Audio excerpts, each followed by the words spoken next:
गंगा और गंडक ने अपने उफान से ऐसा आतंक मचाया कि हजारों लोग अपने घर, खेत और मवेशियों को छोड़कर पलायन करने पर मजबूर हो गए। 16 सितंबर तक दियारा क्षेत्र में बाढ़ जैसी कोई बात नहीं थी, लेकिन 17 सितंबर की रात अचानक जलस्तर बढ़ने लगा। सुबह लोग उठकर देखे तो सड़कों पर पानी बह रहा था और घरों में पानी प्रवेश कर चुका था। प्रशासन ने बाढ़ के खतरे से स्थानीय लोगों को बचाने के लिए काम कर रहा है, लेकिन गंगा और गंडक के रौद्र रूप के सामने सारे बचाव कार्य फेल हो गए। किसान अपने खेतों में बैगन, भिंडी, गोभी जैसे फसलों को तैयार करने के कगार पर थे, लेकिन जल प्रलय ने उनकी मेहनत को एक झटके में खत्म कर दिया। सोनपुर पंचायत बाढ़ की चपेट में आ चुका था और लोग चिंता में डूबे हुए थे कि उनकी फसलें कैसे बचेंगी। सबलपुर दियारा क्षेत्र के किसान अब मजदूरी करने पर मजबूर हैं। उनके पास खोने के लिए कुछ नहीं बचा है। कर्ज लेकर की गई खेती अब बर्बाद हो चुकी है। जब लोकल 18 की टीम सबलपुर पहुंची, तो किसान अपनी दास्तान सुनाते नजर आए। उन्होंने क्या क्या कहा, आइए आपको सुनाते हैं।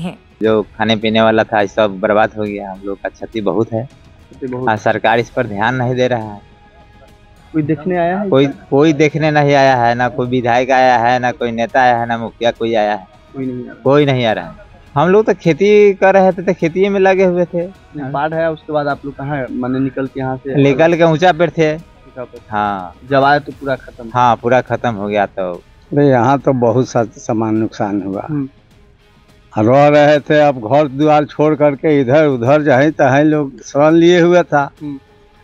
यही स्थिति होता है 2 साल 4 साल पर। वही स्थिति इस साल भी हुआ। यहाँ लोग ज्यादातर किराना खेती करता है। लोकल में बैगन है, कदुआ है, नेनुआ है, यही सब का खेती होता है। और सब कोई अपना मेहनत करके जल्द से जल्द लगा दिया था कि ताकि जल्द से जल्द हम उपजाएं या कुछ आमदनी हो, खाने पीने रहने का खर्चा निकले। सब कोई के खेत में लगा हुआ था। भिंडी लगा हुआ था, देखे दहा हुआ है सब नष्ट। और सब खेत में बैगन के बीज लोग गिरा करके पोस करके रखे हुआ था, सब गाड़ दिया और सब दह गया। कुछ नहीं बचा, कुछ नहीं। कोई देखने सुनने वाला कौन है? मुखिया तो है, तब ना बैठ के ऐश करेगा। हाँ, बहुत होगा तो उसका चमचा बेचा है, उसको चाहे पिलाता है 2 4 5 10 गो के जरूर। यहाँ मधुई पूर्वी पंचायत है। फसल तो बिल्कुल यहाँ का चौपट है, बिल्कुल बर्बाद है। 1 इंच नहीं बचा हुआ। चल के खेत में देखा जाए, खेत में हम घुमा करके बता देते हैं कि यहाँ से वहाँ तक चारों पट्टी एकदम जितना किसान था यहाँ के समझिए कि मर रहा है भूखे।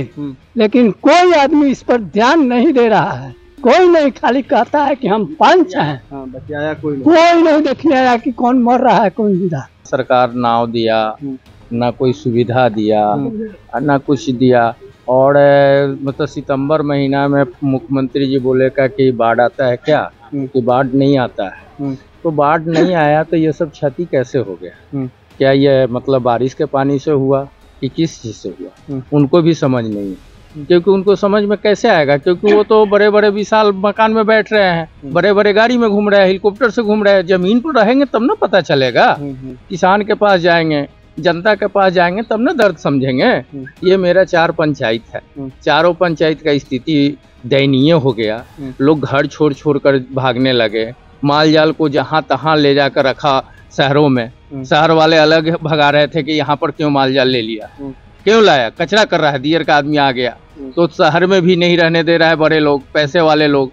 और देहात का आदमी तो गरीब आदमी कहाँ जाए, कहाँ रहे? सरकार भी कहीं सुविधा नहीं किया कि कहीं कैंप लगा दे कि वहाँ पर शिविर में लोग रहे या खाना पीना का व्यवस्था किया जाए। यहाँ आदमी तो 1 हफ्ता भूखे रहा, समझिएगा कि कुछ नहीं मिला। पानी छोड़कर पानी ही पानी, जीना भी पानी से, मरना भी पानी से ही है।